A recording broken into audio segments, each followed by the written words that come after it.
मुझे 29 तारीख मो बापा को हराइली तापर लोक मान जो प्रेम अच्छी मुझे बुझीपाली केवल मु ना हजार हजार लोक बापा को हरई केवल कारण नव दास समस्त बापा थे। आज सर्वप्रथमे मो बापा स्वर्गश्री नवकिशोर दास को आत्मार शांति प्रार्थना करी श्रद्धांजलि देवी एवं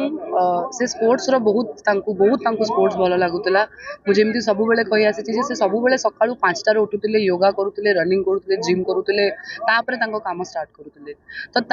एक्चुअल श्रद्धांजलि मुझे हिसाब से आम परिवार आम समस्ते भाविचु आपड़ देखिपारे समस्त संस्था हेल्प रे 58 संस्था आम सहित जोड़ी होती स्कूल कॉलेज रो पिला माने आछंती सब सीनियर माने भी आछंती समस्ते मिसिकी गोटे प्रयास करुचु तांकु खुशी रखिया पाई एवं मु भगवान को प्रार्थना करी से जोठी भी अच्छी खुशी रे रहंतु एवं आमको सर्वदा एमती सब बेले आशीर्वाद देकी रहंतु। आज आपण जानिथिबे नवदास केवल झारसुगुड़ार विधायक नुह पश्चिम ओडिशार गोटे एमिति नेता थिले एवं ओडिशार जने एमिति नेता थिले जे समस्त हृदयर स्पंदन थिले तांको ना केवल मुझे 29 तारीख मो बापा को हराइली तापर लोक मान जो प्रेम अच्छी मुझे बुझीपाली केवल मु ना हजार हजार लोक बापा को हरई केवल कारण नव दास समस्त बापा थे एवं से आज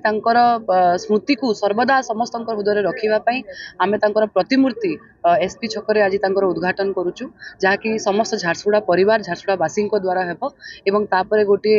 सर्वधर्म श्रद्धांजलि सभा अच्छी समस्त समाज लोक समस्त कम्युनिटी लोक आसिक श्रद्धांजलि देवे एवं विषय किसी कहे एवं गोटे स्मरणिका करिचु बापा आपण जानिथिबे जे समस्त सहित संपर्क बहुत भल थिला तो समस्त विषय किसी किसी लिखिं गोटे स्मरणिका भी आम आज उद्घाटन करूँ।